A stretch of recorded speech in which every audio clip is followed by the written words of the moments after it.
Oke, sesi kedua ini kita bakal ngomongin bisnis alternatif ya Mas ya. Jadi di samping saya sudah hadir nama kerennya Mas Bagong.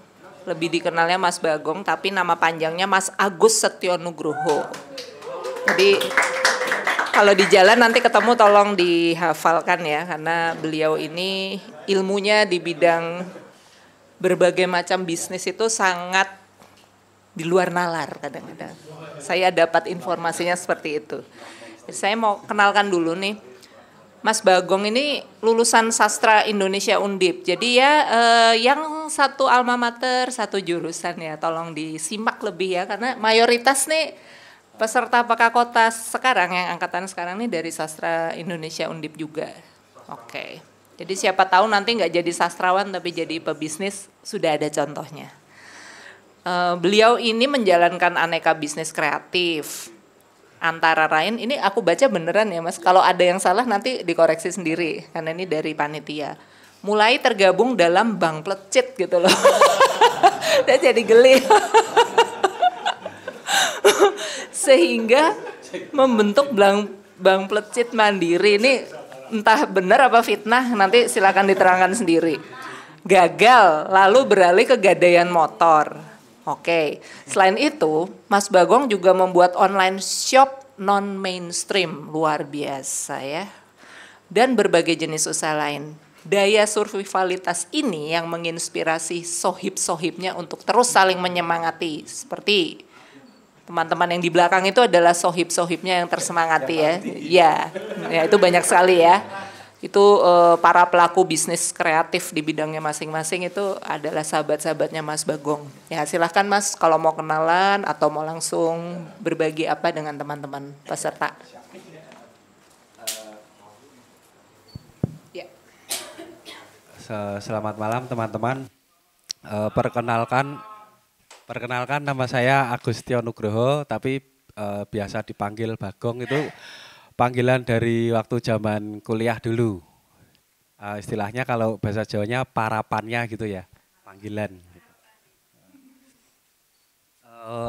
Untuk di sini untuk bisnis alternatif itu sebetulnya saya belajarnya dari dulu. Sebelum di sini kan saya pernah untuk marketing juga sebagai sales, terus habis itu ke bagian kurir, terus akhirnya meningkat, sempat digerobokkan jadi leader dari di perusahaan JDID. Itu JDID itu online shop, tapi nanti jasa kirimnya namanya JX Jaya Express. Untuk sekarang udah bangkrut itu. Bukan karena saya ya, itu memang udah bangkrut aja karena mungkin dari investornya mengalihkan ke lainnya atau ke Lazada ataupun ke Shopee gitu. Jadi pengertiannya di sini saya mau menjelaskan untuk bisnis alternatif itu sebetulnya tuh kekhawatiran saya dari dulu waktu zaman dari saya menjadi kurir itu kan mungkin sering ngirim paket biasanya kan alamatnya kan ada banyak, tapi ini saya menjumpai ada alamatnya banyak tapi kirim ke satu titik gitu. Jadi dari situ terus saya belajar tanya-tanya ke orang itu, customer saya, terus saya dapat ilmunya dari situ. Jadi istilahnya kita tetap beli dengan secara online dengan potongan voucher. Jadi itu bikin akun yang banyak, terus kita order tiap harinya gitu. Dari situ terus kita punya istilahnya pembeli dan bisa kita tawarkan karena harga itu harga di bawah sales biasanya. Dari situ terus saya menggunakan handphone saya. Jadi untuk handphone itu kan sebetulnya kan biasanya kan mungkin untuk bikin komunikasi atau lain-lainnya, tapi kalau saya gunakan untuk cari cuan gitu ya. Jadi dalam pengertian saya ini cari cuan karena ada voucher-voucher yang terdapat di dalam platform-platform gitu, platform marketplace maksudnya. Dari situ terus dari sampai sekarang terus saya kembangkan ke bisnis lainnya yang non mainstream, mungkin kalau ada apa kayak gadian motor atau apa gitu. Jadi saya saya kembangkan ke situ gitu. Jadi istilahnya biar uangnya muter gitu aja. Jadi mungkin kalau untuk semisal teman-teman biasanya kalau bekerja itu kan nanti kan tiap bulannya kan dapat gaji. Nah, kalau saya sistemnya gajinya nggak tiap bulanan, tapi saya carinya yang tiap hari gitu. Jadi tiap hari gitu. Jadi tiap hari semisal ada orderan berapa, jadi saya bisa melihat dari situ gitu. Mungkin singkat dulu seperti itu. Oh belum. Setelah lulus itu saya berkecimpung di dunia online sejak 2016. Setelah lulus gitu. Mungkin penjelasannya singkat. Ada yang ditanyakan? Ini baru awalnya kan, Mas? Iya. Jadi teman-teman boleh merespon dulu.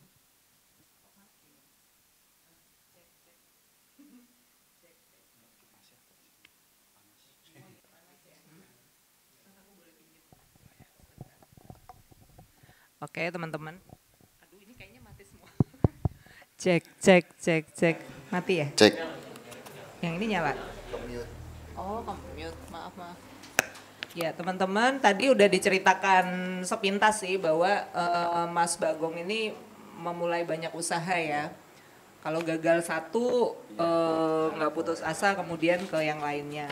Kira-kira tadi dari yang dijelaskan, teman-teman ada yang bingung nggak atau ingin tahu teknisnya?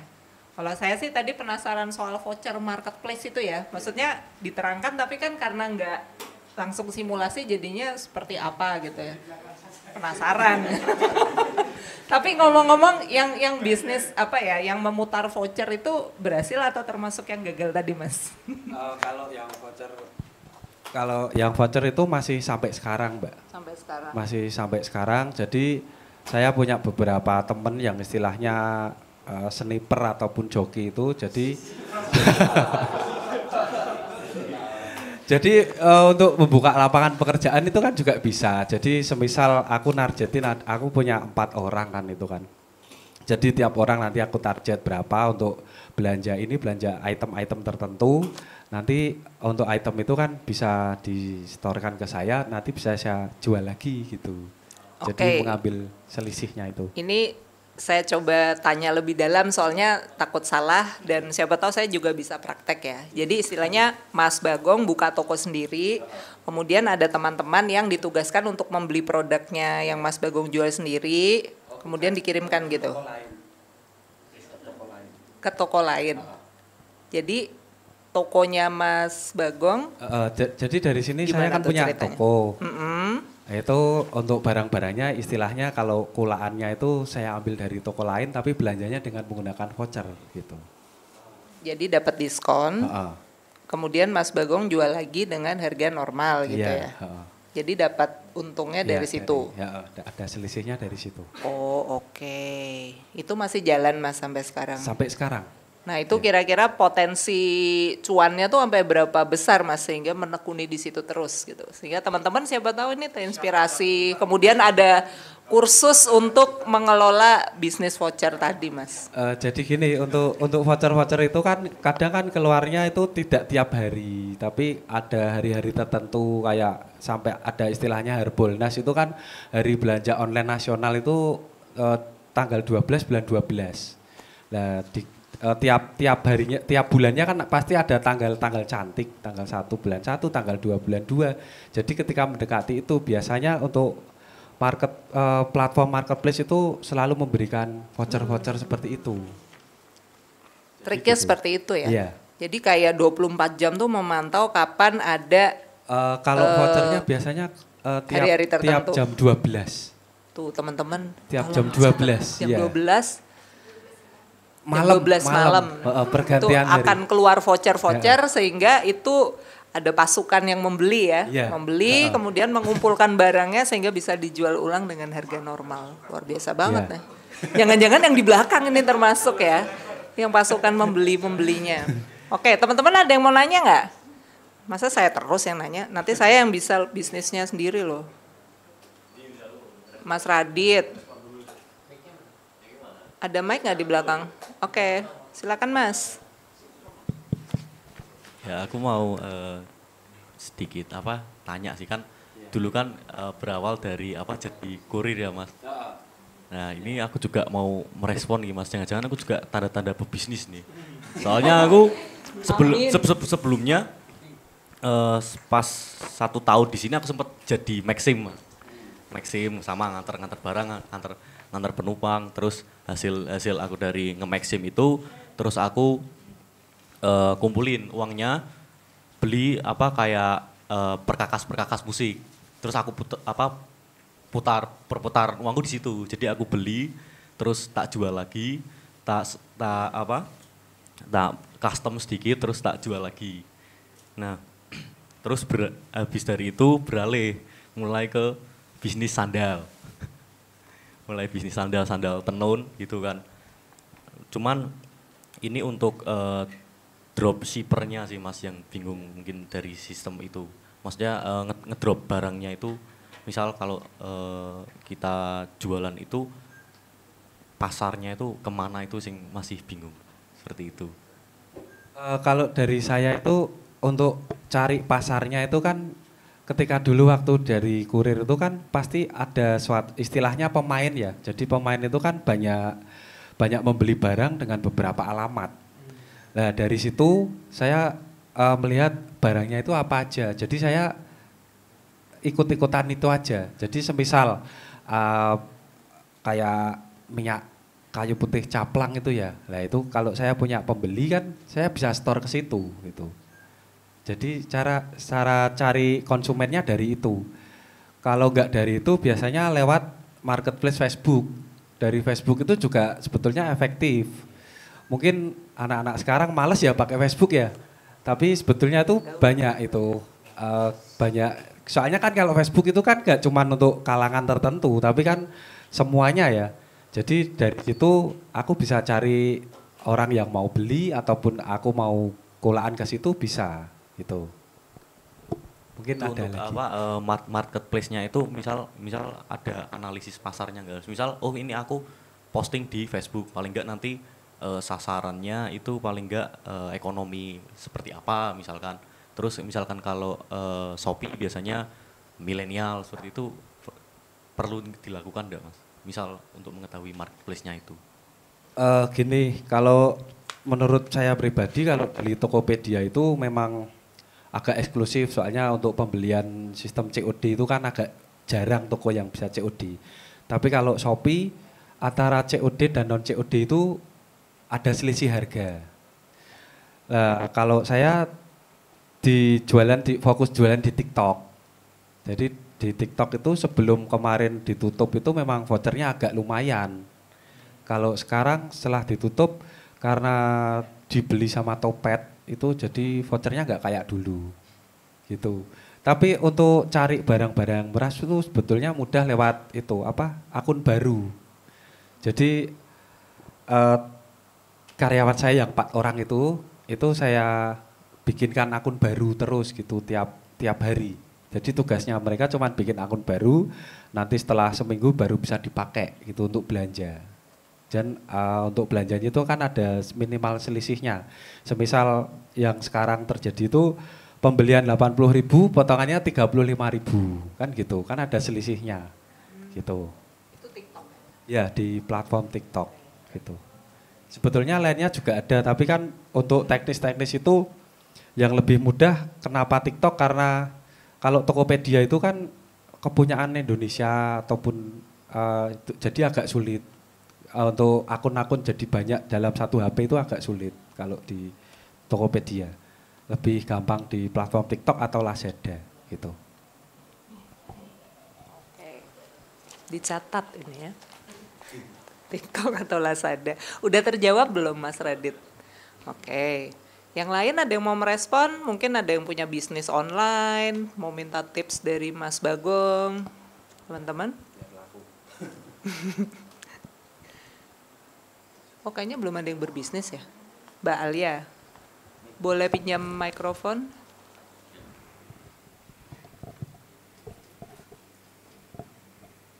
Halo Mas, nama saya Alia. Izin bertanya, sebenarnya bisnis kayak gitu tuh apa ya? Iya maksudnya itu satu sudut pandang yang menarik dan baru banget bagi saya. Jadi saya penasaran sebenarnya itu seberapa menjanjikan sih mungkin ya, atau mungkin Mas bisa cerita sebenarnya prosesnya tuh awalnya gimana sampai bisa ke tahap itu, terus brainstormingnya gimana sampai akhirnya bisa pakai teknik atau metode itu gitu, terus udah berapa lama berjalan mungkin, atau mungkin perharinya customer-nya berapa, karena jujur saya sangat penasaran dan itu unik dan menarik sih bagi saya. Begini ya, untuk masalah menjanjikan enggaknya itu kalau saya pribadi itu saya jawab menjanjikan karena saya sudah punya pasar sendiri. Jadi gini, semisal kalau kalian beli sesuatu, misalkan kayak beras gitu ya. Beras itu misalkan satu liternya dapat semisal 10.000. Tapi karena saya lewat online kan mungkin saya bisa dapat harga 7.000. Kan ada selisih harga itu. Jadi saya jual juga lagi lewat online. Nanti yang beli juga sama seperti itu, pakai voucher juga. Jadi kita di sini sama-sama diuntungkan dengan adanya bakar uang itu tadi. Gitu.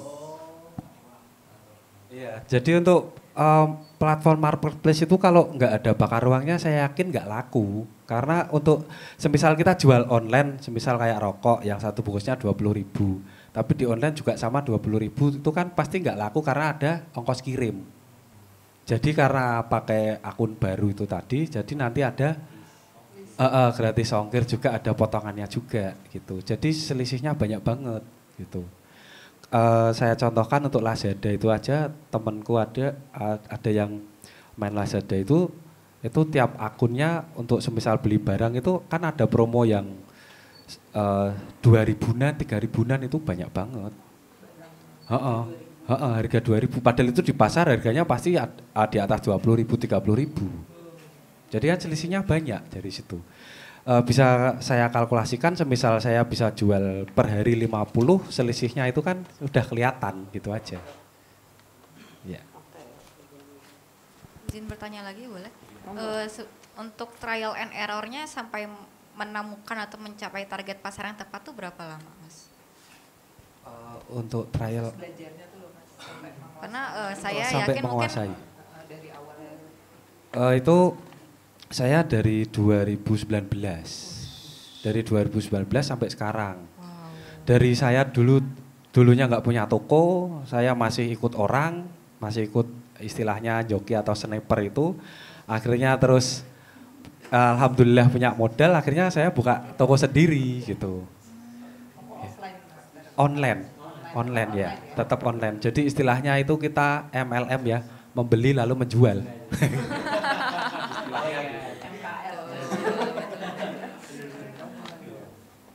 Terus Alia tadi pengen bocoran apa lagi? Seberapa Iya, menjanjikan? Terus tadi kan maksudnya karena di TikTok saya mungkin berpikir bahwa gimana sih pemantik awalnya sampai, maksudnya kan kalau awalnya bikin akun TikTok gitu mungkin saya rasa nggak akan langsung booming gitu kan, mungkin ada beberapa yang lama mungkin ngepost video di TikTok juga mungkin belum tentu langsung FYP atau FYP gitu kan. Pemantiknya apa sih Mas? Maksudnya kayak berapa lama nunggu sampai FYP, lalu mungkin FYP-nya nggak akan lama. Kalau dulu saya itu kan kalau di platform TikTok itu kan ada istilahnya toko percobaan. Toko percobaan itu dalam masa waktu 3 bulan. Jadi selama 3 bulan itu ya memang dari saya pribadi juga mungkin menjual barangnya itu enggak terlalu untung tinggi.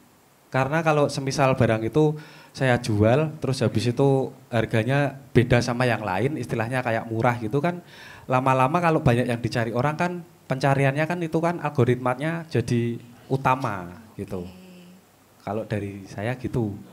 Jadi kita untuk pertama-pertama memang ya istilahnya Mbak Bu dulu lah nggak apa-apa. Tapi kan lambat waktu kan nanti kan otomatis untuk orang nyari barang itu kan jadi trending gitu. Maksudnya tadi Mbak Alia itu Mas Bagong tuh kalau bikin video promosinya tuh ada trik tertentunya nggak mesti gimana gitu. Sehingga selain harga murah ya, selain harga murah kan supaya bisa FYP itu siapa tahu videonya mesti gimana gitu loh. Kalau dari saya nggak pernah bikin video karena saya cuman ngejarnya ke rate harga aja. Sebetulnya video itu untuk penarik aja. Tapi kalau harganya nggak masuk kan nggak jadi dibeli, gitu aja. Kalau logika saya seperti itu. Mungkin ada yang live gitu, tapi live itu kan vouchernya kecil. Mendingan pakai itu tadi yang pengguna baru itu tadi kalau saya lebih cenderung ke itu. Kalau saya. Masih bingung atau? Aku juga masih bingung sih. Sebenarnya jadi semakin menarik karena nggak ngepost video. Jadi apa yang dipost? Live juga vouchernya dikit tapi kalau justru ada pemantik. Kalau video itu kan sebetulnya dari TikTok nanti kalau pengen dapat voucher itu nanti ngepost beberapa video, tapi kan itu hanya kayak formalitas saja. Tapi banyak yang kalau semisal mau ngejar uang dari video itu sebetulnya juga bisa. Jadi dibikin agak serius, tapi saya kalau bikin yang video itu kalau agak serius nanti barangnya jadi agak itu kalau saya. Mendingan saya ke barangnya itu. Kan ada apa ya, yang satu video kalau banyak yang nonton videonya itu banyak like sama itu kan nanti juga dapat uang. Tapi kalau saya ngejarnya ya nggak video, tapi lewat jualannya langsung. Lewat Gitu. keranjang kuning gitu. Gitu. Jadi fokus ke shopnya gitu ya. Jadi shop itu tidak harus bikin video. Nggak harus. Oh, Terus pemasarannya maklum. gimana? Lah itu tadi kan kalau sama bersaing harganya bersaing. Terus pengguna tuh bisa menemukan toko dengan harga yang murah tuh di mana? Maksudnya toko kan banyak banget tuh. Kalau nggak dipasarkan atau nggak di marketing tuh gimana? Iya, jadi itu biasanya kalau konsumen itu kan kadang agak neritik ya. Mesti nyarinya yang agak murah itu kan lewat scroll gitu. Tapi kalau aku jualnya murah, sering ada yang ngunjungi, sering banyak yang beli itu kan nanti kan naik, algoritmanya naik. Kalau udah naik nanti orang nyari apa aja nanti kan produkku yang di atas. Jadi gitu. Di tahun keberapa toko Mas akhirnya lumayan naik gitu, maksudnya lumayan nggak selamban dulu mungkin prosesnya. Sebelum TikTok ditutup kemarin itu toh. 2023. Itu ramai banget. Itu udah mulai naik tuh, 2023 lagi naik-naiknya itu. Oke. Karena dari TikToknya juga itu banyak bakar uangnya juga sih. Bakar uangnya sampai gede gitu. Dari TikTok. Kalau sekarang karena gandeng sama Tokopedia nggak se ekstrim dulu kuponnya gitu. Gitu. Sepertinya cukup. Oke. Bingung ya? Harus langsung ngeliat nih timeline. Oke, tadi udah nanya 2 orang. Ada yang mau nanya lagi mungkin 1, 2. Mas Wicak duluan yang angkat tangan. Silakan. Halo Mas, nama saya Wicak.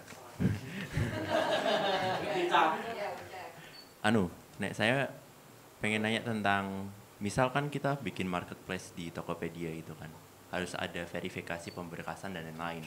Sedangkan misal Masnya bikin akunnya banyak, itu apakah nggak didetek atau apapun itu loh. Terus cara ngakalinnya gimana? Maksudnya misal satu KTP cuma bisa 3 akun. Nah ini Masnya nyarinya gimana untuk nyari itulah? Gini, untuk akun toko sama akun pemesan itu beda. Untuk akun toko kan memang kita harus valid pakai KTP, tapi untuk akun yang lain itu nggak perlu KTP. Pemesan tuh tidak perlu KTP. Nggak perlu, cuman perlunya apa? Kartu perdana aja untuk OTP-nya kan, gitu. Berarti kalau kayak gitu pernah kedetek sama Tokopedia-nya nggak? Misal ini kok dalam satu waktu bisa banyak banget bikin akun gitu misal. Gini, untuk menyiasatinya itu kan lewat alamat. Jadi alamatnya diacak. Jangan situ-situ terus. Yang belanja loh maksudnya.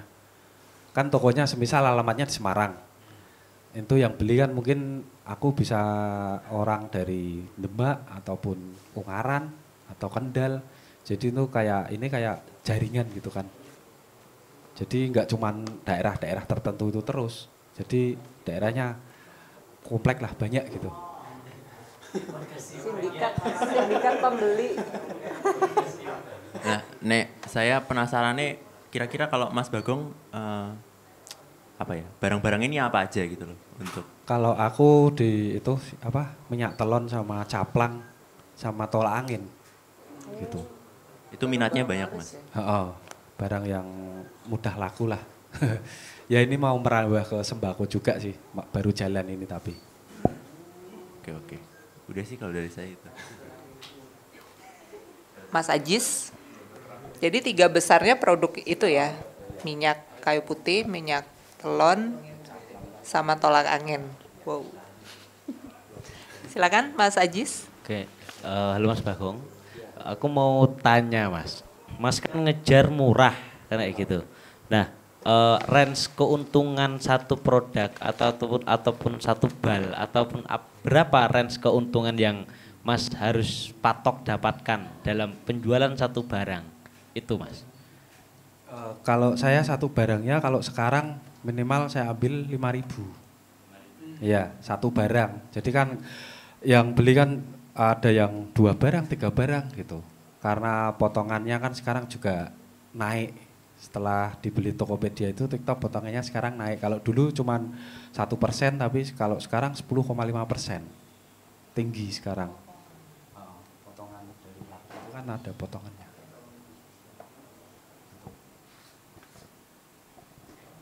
Nah, selain ini kan selain online. Nah, yang jualan secara langsung ataupun ding tadi kan Mas juga ini ya apa namanya sing gade ini pegadaian. Iya, karena pegadaian itu bisnis penyelamat.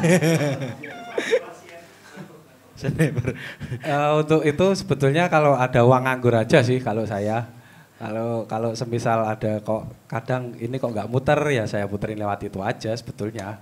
Walaupun jarak keuntungannya kan beda sama kalau jualan. Kalau jualan kan bisa tiap hari kan sales saya.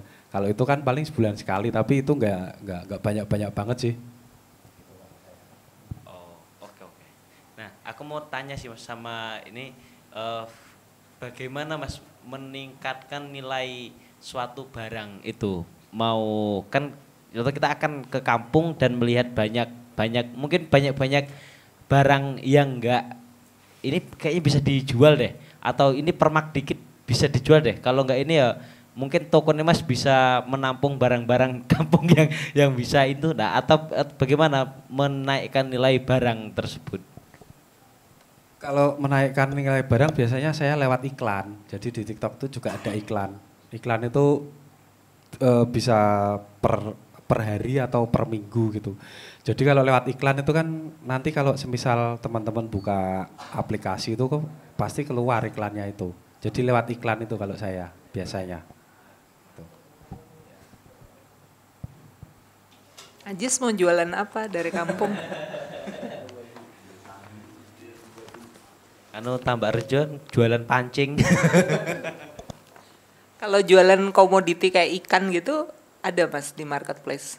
Maksudnya ikan marak segar. nggak? Ada nggak kayak gitu? Ikan segar tuh sebetulnya ada tapi kan itu kan lewatnya frozen food ya. Kalau frozen food itu nggak bisa dibeli luar kota kadang. Dalam kota. Kalau luar kota saya belum pernah tahu. Tapi kalau dalam kota Mas Bagong pernah lacak tuh ada yang jualan ada frozen sayur mayur atau tujis, ikan, saya hasil laut, tapi harus dikemas dingin ya. Harus khusus. Pengemasannya ada kirimannya juga pendinginnya. khusus, nggak kiriman ekspedisi biasa. Soalnya di kampung ini ada beberapa pertanyaan ya bagaimana caranya menjual secara langsung pada konsumen tidak melewati pihak ketiga gitu Mas. Jadi siapa tahu nanti ketika Ajis beraktivitas di Tambak Rejo, warga butuh bantuan untuk direct marketingnya, bisa bawa Mas Bagong untuk ke sana. Bikin kelas-kelas bagaimana cara menjual karena udah punya pengalamannya di situ ya Mas. Dan ternyata bisa kalau dalam kota. lebih mudah. Ada yang mau nanya lagi? Itu fanbase yang di belakang kok nggak nanya ya? Baik Angga, silakan. Kenalin Mas, aku Angga dari Arsitektur UIN Wali Songo. Izin bertanya, orang tua aku juga seorang bisnismen dan agak tertarik juga karena bisnis orang tua aku kan offline store gitu. Sedangkan Mas Agus ini di online shop. Dan kali pertama merintis tuh aku tahu walaupun dulu masih kecil gitu ya, kayak berdarah-darah, apalagi kosnya itu gede banget untuk sewa lahan, untuk gaji pegawai dan lain sebagainya. Nah, ada yang menarik kalau bisnis online itu nggak ada sewa lahan, nggak ada yang lain-lain, tapi ada bayar pegawai di situ. Nah, aku langsung pengen to the point aja. Gaji pegawainya itu sesuai UMR apa enggak, dan awalnya itu seperti apa untuk win-win solution antara owner dan si yang pekerja ini, Mas. Untuk bisnis online shop kan masih merintis satu, dan yang kedua yaitu karena modalnya juga harus diputar lagi, apalagi tadi untuk membeli voucher, untuk membeli barang lalu dijual lagi gitu, Mas. Awalnya seperti apa? Kalau dari saya untuk menggaji pegawai saya itu lewat orderannya. Jadi dia kan sudah bikin akun banyak, untuk belanjanya semisal ada berapa pieces atau berapa ratus gitu kan saya bisa kalikan itu untuk per barangnya itu semisal 2.000 tapi dia bisa belanja sampai 100 ya, itu saya kasih gaji senilai itu gitu. Jadi berarti di awal rekrutmen hal itu sudah dijelaskan terlebih dahulu atau seperti apa? Sudah saya jelaskan. Jadi semisal kamu kok sregep gitu, sering-sering belanja gitu ya, nanti belanja mengikuti, hasilnya mengikuti gitu aja. Tapi kan kadang ada yang orang itu kok bengi kira-kira jam 12 terus ketiduran atau gimana, ya udah. Komisi gitu. Istilahnya komisi. Jadi pegawainya itu namanya nggak pegawai sih, freelance sih istilahnya kalau saya. Gitu. Lalu untuk kayak misalkan ini kan di online shop, aku nggak tahu sistemnya gimana.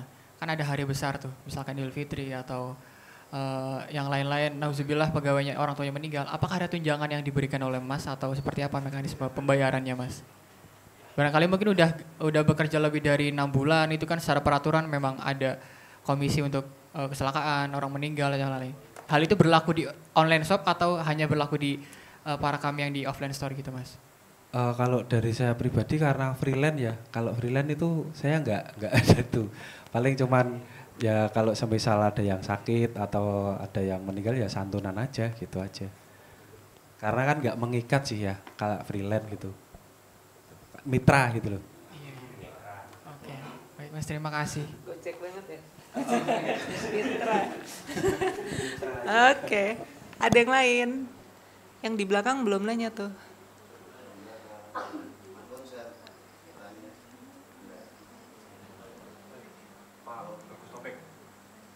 Monggo.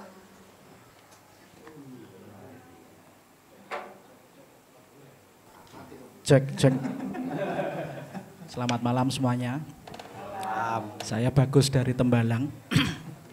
Saya pelaku bisnis supranatural ya. Jadi pengepul supra sing standar lah, sing natural di restorasi dol nek. Ya Mas Bagong ini kalau melihat transaksinya ini luar biasa ya. Setiap hari bahkan bisa sampai ratusan juta, bahkan satu item pun sampai puluhan juta. Udah bahkan punya kos-kosan di Durian Banyumanik 2 lantai ya. Nah, memang dari tadi mau ditanyain tuh ini. Iki ra ono wong pajak ra apa-apa ya. Aja ono wong pajak ya. Ini direkam loh. Ini Mbak Alia tadi yang nanya peluangnya nih lagi diceritain nih loh. Apa menjanjikan apa enggak tuh menghasilkan kos-kosan 2 lantai. Yang saya tanyakan pertama karena temanya bisnis alternatif ya. Perbedaan bisnis alternatif dengan pengobatan alternatif dan jalur alternatif itu apa? Wah, ini yang pertama. Terus yang kedua, saya ini kan juga mengelola kos-kosan. Terus selama ini untuk memasarkan kamar itu kan masih dengan cara-cara konvensional. Artinya kan dari mulut ke mulut. Lah bagaimana, saya ini kan buta lah masalah media sosial. Saya tertarik bagaimana kalau kadang kamar kosong 1 bulan 2 bulan itu kan lumayan rugi loh itu. rugi toh. 1.000 kan 2.000 dhewe. Lah itu kalau misalnya melakukan direct market ke media sosial itu apakah ada saran-saran atau nasihat dari Mas Bagong itu caranya seperti apa? Itu. Jadi pertanyaan kedua yang dijawab ya, yang Ya. pertama kan guyon. Ya. Terus untuk salah satu diversifikasi produknya Mas Bagong ini kan pembiayaan ya, finance ya. Saya kan juga ingin rencana untuk nambah kamar lagi di lantai 2. Apa syaratnya? Lah itu apakah ada metode pembiayaan yang mungkin bisa cocok dengan saya sebagai pengusaha kos-kosan dengan kredit lunak, bunga ringan, atau model kerjasama, atau joint profit lah, bangun berapa kamar dulu atau bagi hasil dan sebagainya. Terus rate bunganya berapa, plafonnya berapa, jangka waktunya berapa, itu kira-kira bagaimana? Ya, itu untuk menanggapi uang-uang yang nganggur tadi itu loh. Nah, itu kan biar bisa diputar ke tempat lain. Ya, mungkin seperti itulah kurang lebihnya pertanyaan saya. Terima kasih. Silakan Mas. Saya akan jawab yang nomor 2 tadi ya.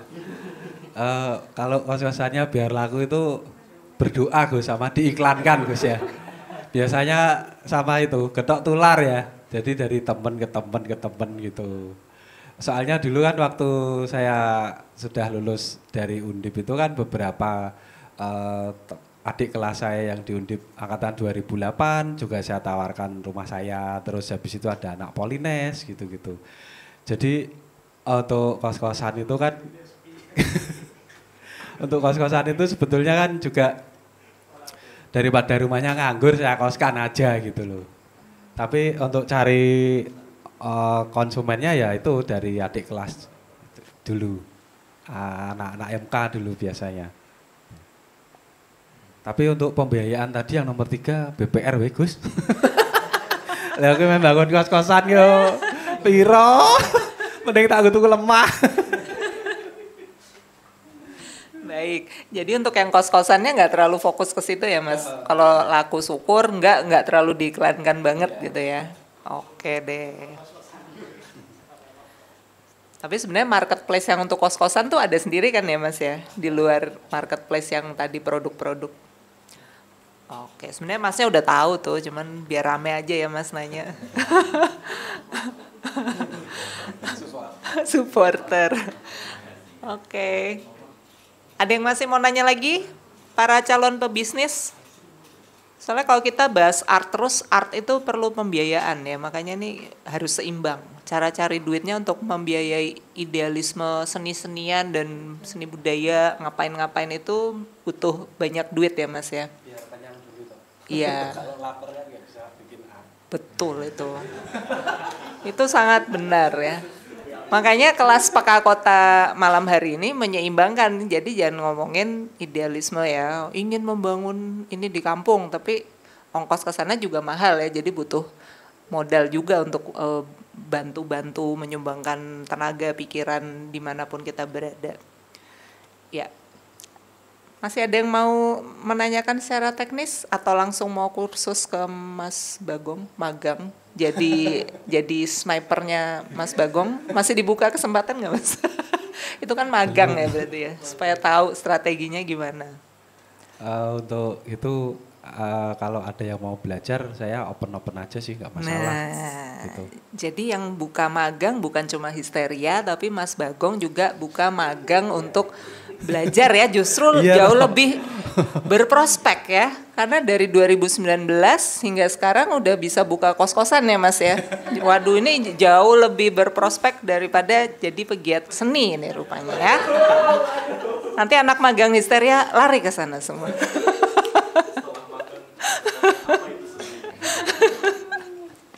Udah gak mau tahu nih sama seni. Oke, aku kasih kesempatan lagi teman-teman. Ada yang masih mau merespon? Kayaknya semua kok quiet ya. Bingung ya? Ya. Baik, kalau teman-teman udah paham apa yang dibagikan tadi, mungkin pengen langsung praktek sih sebenarnya, karena kalau diceritain tapi nggak langsung buka aplikasinya, mungkin kurang ini ya. Tadi Mbak Wening setelah kelas langsung ada prakteknya Mas. Nah jadi mungkin nanti Mas Bagong setelah kelas ini secara official kita tutup. Nah itu bisa mungkin buka tutorial sebentar gitu untuk teman-teman. Gini loh caranya nih vouchernya sebelah sini kayak gitu ya. Oh terus timeline TikTok saya tuh kayak gini gitu. Mungkin bisa buka sedikit rahasia buat teman-teman adik-adik di sini. Oke, kita tepuk tangan buat kita semua sudah mengakhiri kelas kita kedua.